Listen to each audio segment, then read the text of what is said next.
everybody. Welcome to CNY Community Connections. Host Shelley Hoffman, and I'm here with Don Grovine. Don and I are good friends in real estate, and he's coming on today to talk a little bit about the Big Chill and giving back to the community. So thank you for joining me today. Appreciate it. Thank you. I'm kind of excited. He's the new test run for my new layout here for those of you that can see us visually. But the reason we're talking today is because the Big Chill, the Bevo Big Chill. I want to make sure I get the branding right. Marianne from the chamber, she tells me all the time branding is important. Yes, I got yelled at last year before on that. Where you can't call it the other word. One. Yes, nope, you can't. So, but it has been happening. It's the 19th annual Bevo Big Chill, and you have been doing it since when? 2012. I got roped into it back then, and every year I do it. I tell myself, not doing it again next year, and here we are again, less than 2 weeks away from it. So right before we went live, he gave me a photo. So I'd like to show you the 2012 team that you plunged with. Right? Yep, a lot younger, a lot more hair, a lot more stupider, if that's even a word. That's probably not. But what made you do it? When I first started, when I did it back then, it was just kind of a challenge. They were doing this, did it with a friend group, and they ended up doing it, and kind of enjoyed it, being part of the community, and I've lived in Baldwinsville since 1998, and I grew up in Clay, moved away from Central New York for 5 years in the service, then moved back and bought a house in Baldwinsville, and then got involved with it and doing it ever since. I just enjoy giving back to the community and doing different things for the community. And this is one of the biggest fundraisers that they have for, and the chamber. This is pretty much the only thing that they really make money off of is, or to fund the chamber is this and a couple other things during the year, and they just give a lot back to the community and want to be part of that. Yeah, they do a lot for the business owners here in the greater Baldwinsville. I always think of Bevo as like you have the village and then you have the towns, but greater Baldwinsville, it's a fairly large area, and they don't get money from any other source. Correct. So it is through fundraising. The other one that I love that they do is the Taste of Baldwinsville. So if you like the Bevo restaurants, they do that. So from a real estate standpoint, because there's a lot of realtors that do a lot of things that give back to the community. Right. There's a couple agents in your office, like Barb Carter. She does a lot of like CNY dementia. Yes. And we do. And I have that tagline, I guess, the life of a realtor is a life in the community. And I truly stand by that. Correct. And that's one thing, not to plug our company or anything, our owner, Peter Hunt, he ended up saying years ago, I remember this in a meeting, he's like, we're not in a business selling houses. We're in a people business, and he wants us to be part of the community wherever we are and do different things. And we're involved. Personally, I'm involved in a lot of this stuff in Bevo. Close to my heart too is Clear Path for Veterans.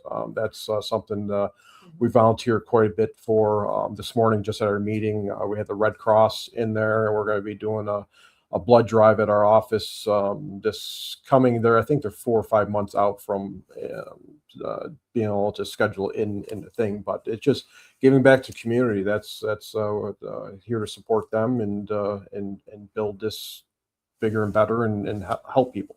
I'm smiling because in my head I'm like, what would I rather do, give blood or jump in the Seneca River? But it was amazing with I don't want to take away from this, but it was amazing listening to Billy that was there today talking about how much they're down. I think 35% of what they predicted what they needed this year. So they're way down. So they're in a severe shortage right now.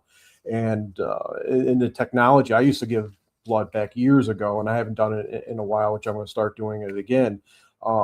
You can track, there's an app now where you can track where your blood goes and stuff like that. Wow. During a hurricane last year or 2 years ago, he's like, I could track. So a lot of our bags went down to Macon, Georgia, went down to Pensacola, Florida. So you can track, and it's only, I think he said 42 days that it's good for. It's usable. And only 2% of the population donate. Wow. Yeah, I was surprised. I should get tested again. years ago when I tried to give blood, my iron was, they said I had enough for me. I mean, I took Right. Flintstone vitamins with iron. So, but as far as donating, but I really should go and get tested because Yeah. that's something that Yeah, I'm and they have probably it's gonna right on Route 57. It's the old it's right next to Aldi's, right past John Glenn Boulevard, and they're open 7 days a week. But we're gonna be doing a blood drive at our office on 57 here in the next few months. do. When you do that blood drive, is it open to anybody? Mhm.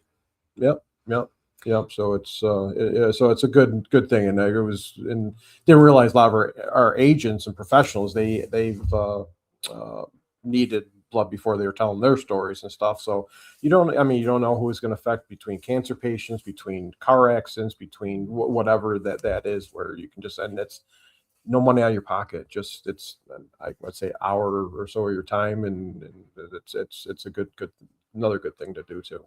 To do that. Speaking of your agents, or anybody plunging with you? Yes, Next yes. Saturday? So last year we had 16 plungers went in with our team. We're up to I think 8 or 9 right now. So I'm still recruiting into that. We got one agent. I'm not going to say his name, Mike Jones.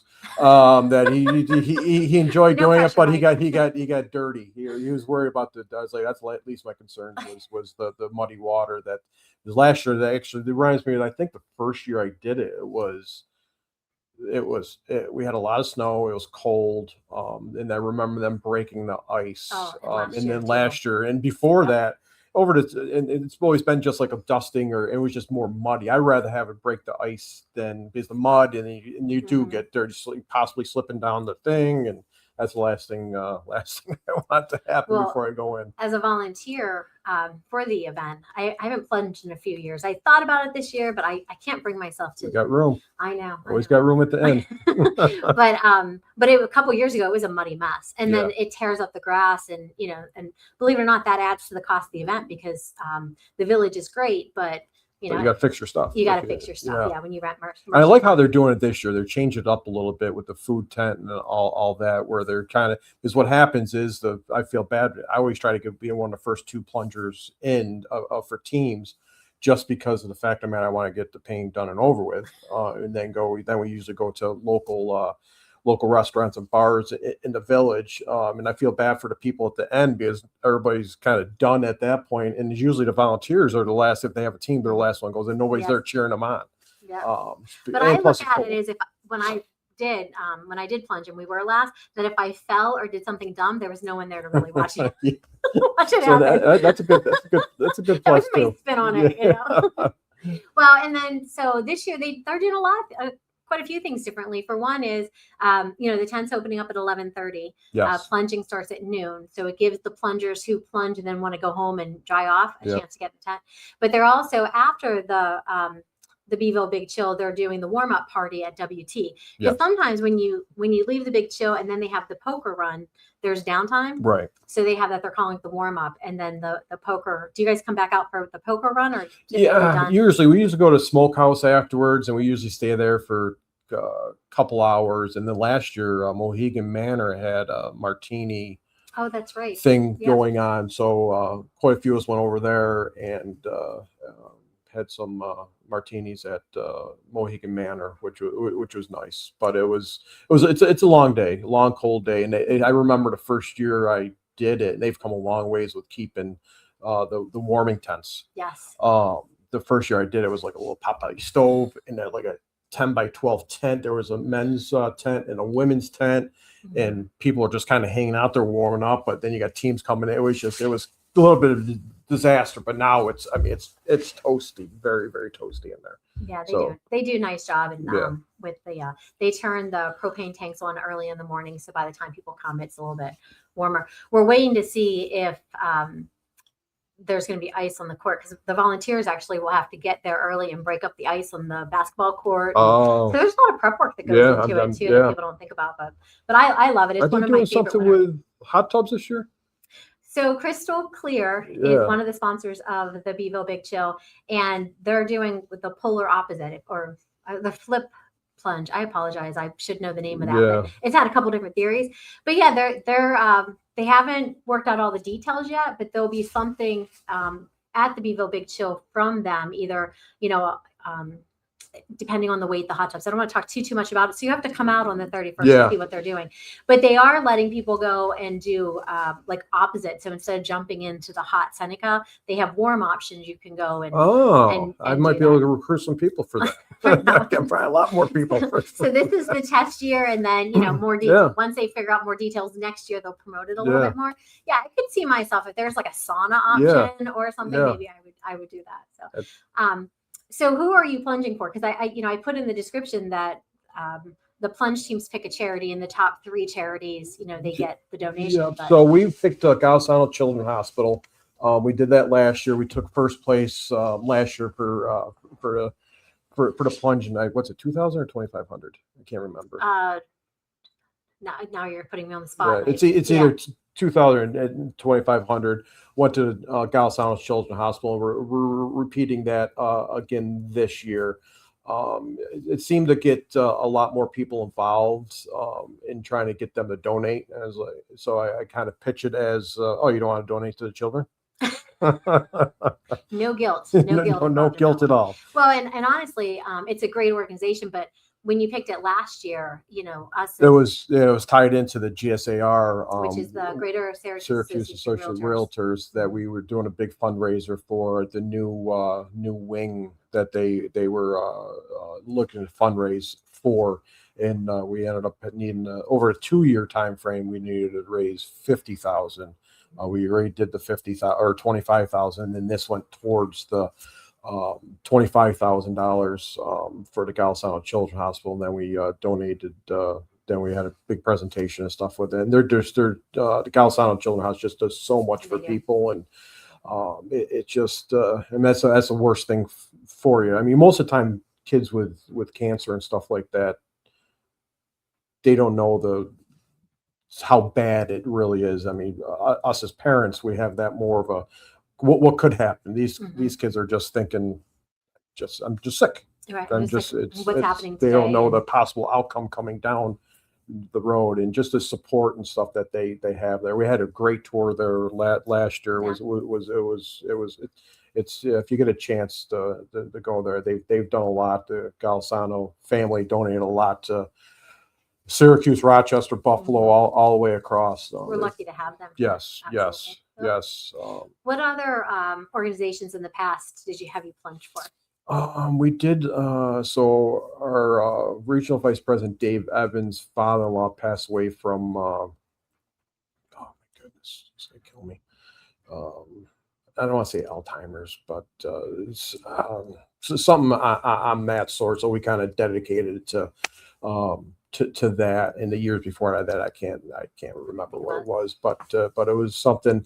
And the Galsano thing, I mean, everybody's touched by kids and stuff like that. And then with Dave's father-in-law, we and Jamie's his wife, his father, they're very close, and we ended up doing fundraising for that.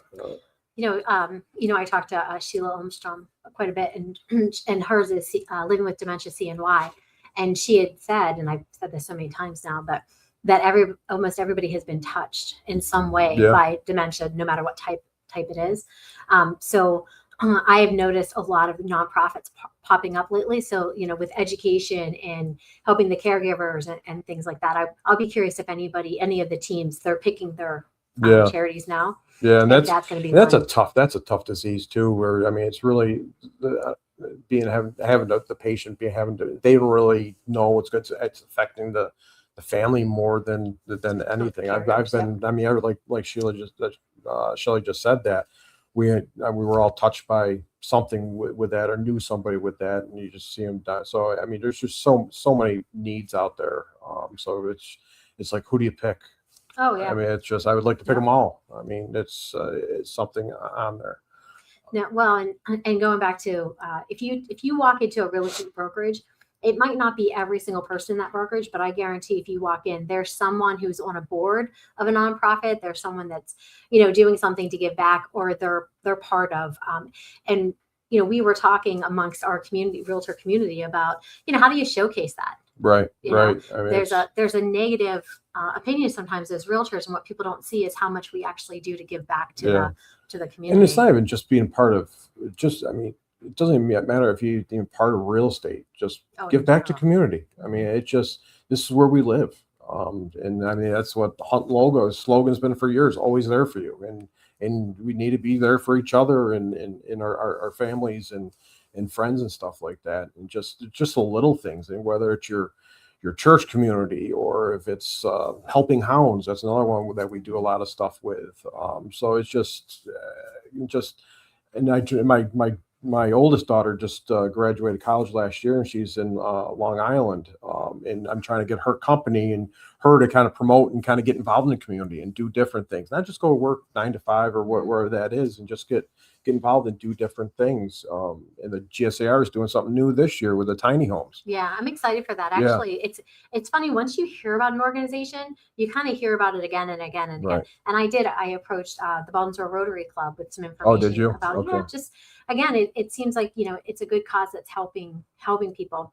You mentioned the younger generation. My son is 24. He lives out towards Rochester, and he's bored. He goes to work, he does his Xbox thing, and he's looking for something additional to do. He started volunteering at a food pantry. So now he's on their, if they're short staffed, they send him a text message, and then he goes and he does the food pantry. Yeah, that's good. And that's why I think the younger generation kind of is, they're so used to, I mean, especially since COVID and stuff like that, where where you're stuck in your house. It's just a different, it's not like our parents' generation where they're out involved with different things, and playing out, not in the streets, but playing. We used to play in the streets. But I mean, it's just, I mean, getting involved and helping the people, go to a senior home, go to a rehab center, where, I mean, it's gonna bring a lot.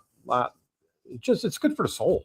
Well, it is, and a lot of times people say, "Well, I don't even know where I can go to volunteer." So Baldwinsville has the Baldwinsville Volunteer Center, and they have a list of places to volunteer, or Canton Woods. But there's just resources for even finding nonprofits, Right.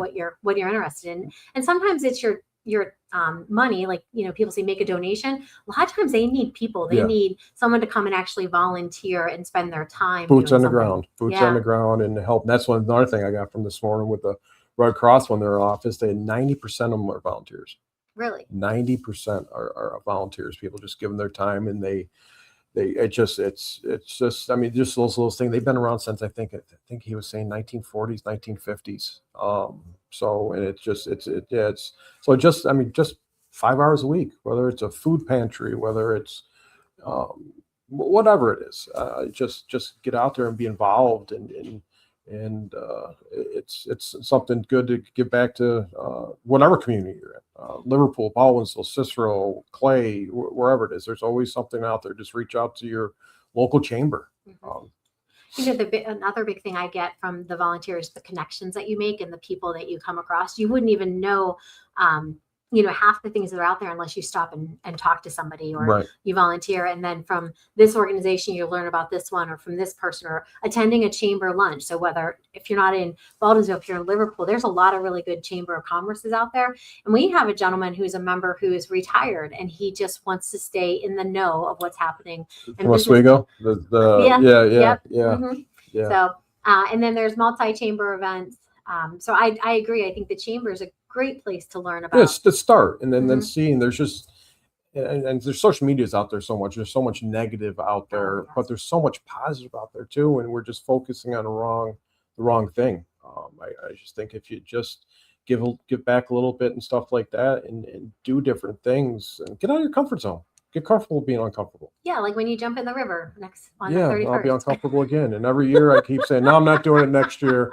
Time rolls around, and you get hey, you doing it? Yeah, I'm doing it again this year. Well, I will say, the first year you don't do it, there's a lot of I can't believe I'm not doing it. Right. And then you do get in that comfort of, well, I didn't do it last year. Maybe I won't do it again. That's with any habit, though. That's with any health thing. I missed one day at the gym. Oh yeah, don't even go there. So So just, I mean, so being part of the community here, and especially what happens that weekend. I mean, you're in a dead of winter, where it's going to be end of January right now. We just came in here today, and it's feels like it's 2 below zero. And you would think I used to be stationed in Alaska, and you would think I would adjust it to it, but it's just still bitterly cold. It's just, I don't understand. I blame my parents for living here, and I moved here, so yeah, I have no excuse. I moved here and I stayed, right? And I do love this community, and I'm learning more about all of CNY. But I definitely, my comfort zone is Baldwinsville. It's very welcoming to me. Yeah. The chamber was welcoming. So I find myself wanting to give back because they've given me so much, right? If you're in that position where, you're making a lot of changes, or, if you have kids, if the kids are going off and you're like, what am I going to do? That's where a lot of times we see people start volunteering, or they want the kids to get involved and they bring the kids to different activities. But I will say I've definitely have gotten more than I've given when it comes to the community, and probably the same for you. Yeah. I mean, like I said, I moved here in '98. I was away for 5 years, and then I moved back here, and always enjoyed both my daughters went to school here. Great school district, great community out there. And what amazes me is and just give a couple plugs to people like Jeff Rogers. He's opened quite a bit of. They got the Angry Garlic. You got Smokehouse. He's got a catering truck now. He's kind of brought this community together. And then you got Luke and his family with Pizza Man. Then you got Sal. I know I'm missing some people. I noticed that he's going to its food. Yes, just throwing it out there. I mean, I can do the shopping. I can do Tia and Olives, and I can do Angela. Yeah. 100%. And then you got the end of this month. Is it the end of this month? They got Beeville Dining Weeks. The dining weeks. Yeah, those menus should be coming out soon. Yeah. It's always a week. So I now know this. It's always the week after the Big Chill. Okay. So the Big Chill's on Saturday. I think dining week starts the following Tuesday. So there's always something to do here. I mean, it's really in Baldwinsville, you got the Amphitheater, Budweiser Amphitheater. They've showcased a lot of good bands there. They've showcased the Baldwinsville marching band has played there. Yeah. I can plug Seneca River Days here. Seneca River Days, we have planning meetings for that, and because the pep band always plays at Seneca River Days, okay, yeah, which is June 12th and 13th, whatever the Friday and Saturday is. Yeah. But that's coming up, and then, like I said, the Taste of Baldwinsville with the chamber, and the restaurant. There's something always going on in Beeville. Margarita Fest, Casino Nights in March. Man, we could go all day just listing all the fun things that we do here in the community. But it's all the organizations working together. Very rarely is it one organization taking everything on. Right. You mentioned Jeff Rogers. I mean, he collaborates with so many people. Yes. But if it wasn't for them being open for collaboration, it couldn't happen. Right. So, and you take a look. I mean, even the police chief just retired this past year. Every chamber event he was over there. He wanted to be present. He wanted to be part of the community and stuff like that. And I think the new chief will as well. But it was just always good to see him there of that supporting and getting to know the community and stuff like that. I'll be seeing if I can get Chief Lockwood on the podcast. But Chief Leffenjack, he was great, and again, a lot of this podcast stuff started, during the pandemic when people were wondering what was going on, and our community really has always been about getting information out there, sharing it. There's not a lot of hoarding that goes on, and even I said when we first started this that we have a friendship through real estate. We're a board of directors together. We talk at chamber events. I have his Hunt banner down in my brokerage that you better drop off. But it's that collaboration, and if it wasn't for community events and you being part of the community and myself, we wouldn't wouldn't have nearly the relationship and bond that we have. So I think it's important. I am a little jealous you're plunging, because there's a part of me that wants to plunge, but then there's the rational side of my brain that says it's already cold. Do you want to be wet and cold? Yeah.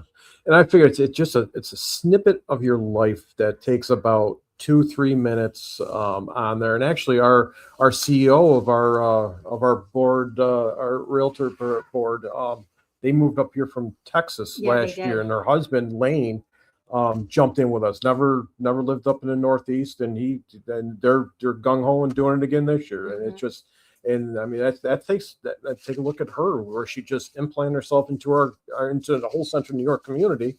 and she's involved in so many different things and just taking everything in. And that's looking from somebody from outside looking in that's not here. We got so many people that are born and bred here. They don't know what's going on. They have no idea what the opportunities that we have here. Correct. No, I agree. It was one of the first things I asked Lane when I saw him recently was, "Are you taking the plunge?" And he's like, "Absolutely." Oh yeah, gung ho. And most people that do it, they get pumped up about it and stuff like that. And it's funny how, I mean, we always do a little pre-gaming at our office over in Liverpool, and we finish it up in the village here, and we just have it's a good time. It really is. You're seeing different people out there, and then you get the people are like, "Oh, you're nuts for doing it." And yeah, we got to have a little bit of a loose screw on it, but it's very enjoyable, and it's my mindset over the last few years. Like Joe Rogan you can do the ice plunge every day for. And it's like I can do this for 1 minute out of the day. Well, and honestly, it's you are a leader. You're a leader at Hunt, and you're a leader in the community. And the fact that you're doing it and people are following you, even if they think you're crazy, you know, they come and they support you. Like the crowd that watched you plunge last year was quite a large crowd. We have a lot of we do have a lot of people that do come out, and we have 4 offices just in central New York here, and we get our professionals from other offices and stuff and come in and cheer us on and stuff like that. So and they're getting involved in stuff out here. So it is fun. And most of the time when you're coming up out of the river, you have no idea who's around you or anything. You hear people yelling something like this, and your focus is just getting back in that tent and getting these wet clothes off. Yep. There was one, I think it was the second year I did it. The tent, like I said before, the tents were so small. There was like no room in there. I ended up taking a towel, wrapping around myself, and ended up right in the middle of Mercer Park and pulling my stuff. I was absolutely freezing. It was just so crowded. I'm not gonna fight with people in a big spot in there. Because you want the wet clothes off, and they're heavy. And no, I do remember. But the tents now are a good size. Yes. I think the chamber and you know, and I haven't mentioned the Rotary. The Rotary teams up with the chamber, and they put on this organization. They have a lot of volunteers, but they sit down and they have post meetings and say, what can we do to make it better? Right. You know, that's one thing with the Rotary too. They give so much back to the community too. Last year, actually around this time, we ended up, she reached out to me to host something at our office. We have a big thing upstairs of just different opportunities, but it's not every kid, junior or senior in high school want to go to college or everything, but want to know what else out there. So we brought in a bunch of different professionals, from electricians to somebody at Anheuser-Busch, insurance people, different things that you don't really need a college education, and kind of talked us, went around the room. It was probably about 15 of us around there, and there was a good crowd of kids on there. So the chambers or the Rotary is very involved with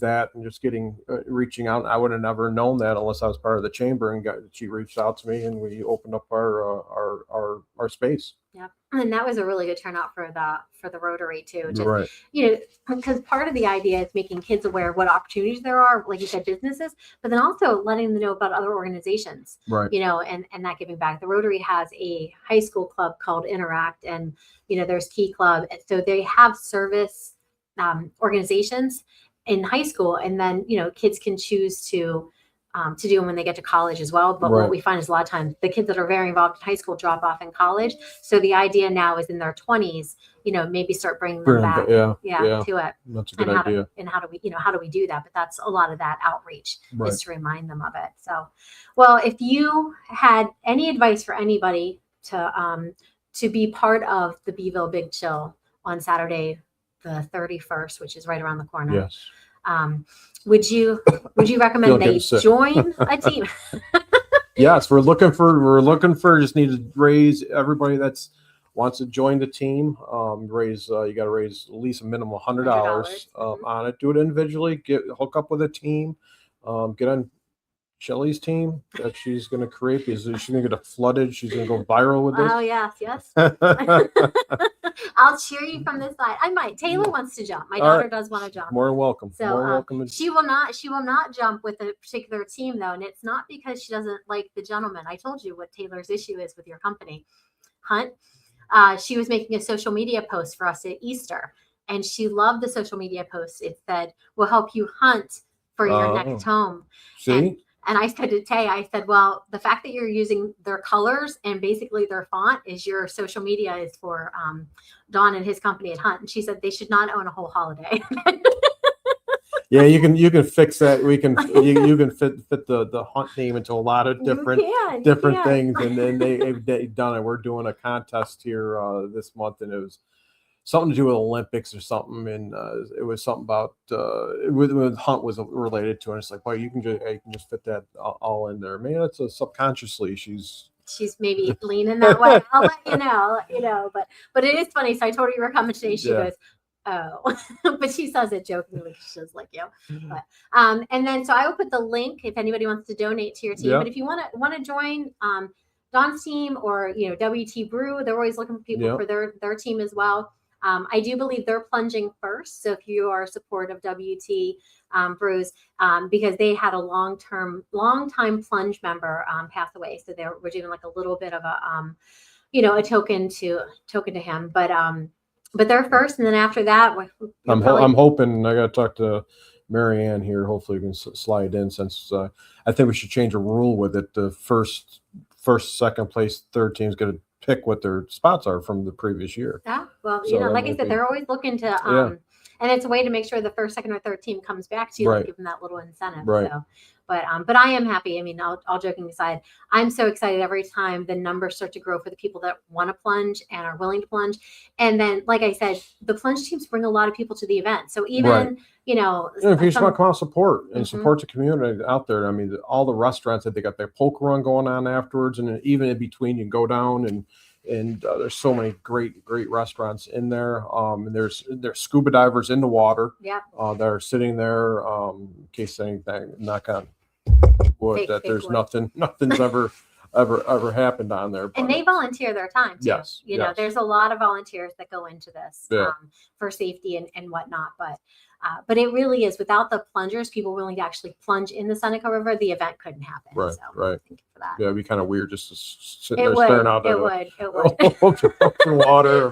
Hoping somebody just kind of takes a slip and fall in. I don't know, but it is a great event, and it is the Greater Baldwinsville Chamber of Commerce and the Baldwinsville Rotary Club that put it together. And the planning that went involved into it this year, we are going to have cornhole. So there'll be some prizes for that. Yeah. So that, they're always trying to revamp it a little bit to make it better, but it is the plungers like this guy right here that make it such a great. And actually a couple of years ago, didn't Matt get the Wienermobile? Oh yeah. We had the Oscar. Oh, it's going to be here this year. Oh yes. You can say it. Otto. Yeah. Yep. I don't know. Hopefully the basketball team starts to pull it around a little bit. But, I just like. But out of the orange is going to be. I don't think he's jumping in though. No, you know what? We did ask, and he does not have a waterproof suit. Oh. So he's going to try and have like a little bit of a theme. Okay. I just saw a video the other day of him sliding down the hill at SU with some students. So I love him. I mean, how do you not like orange? But no, we did ask if he had a water suit, and he doesn't have a bathing suit, so he will not be jumping in. But thank you for coming today. Thank you for having me. And a lot of information. It's a fun event. Come out, support. And if it's not this event that you want to support, there's a lot of great things that happen, not just in Baldwinsville, but all across CNY. So get involved. Yes, absolutely.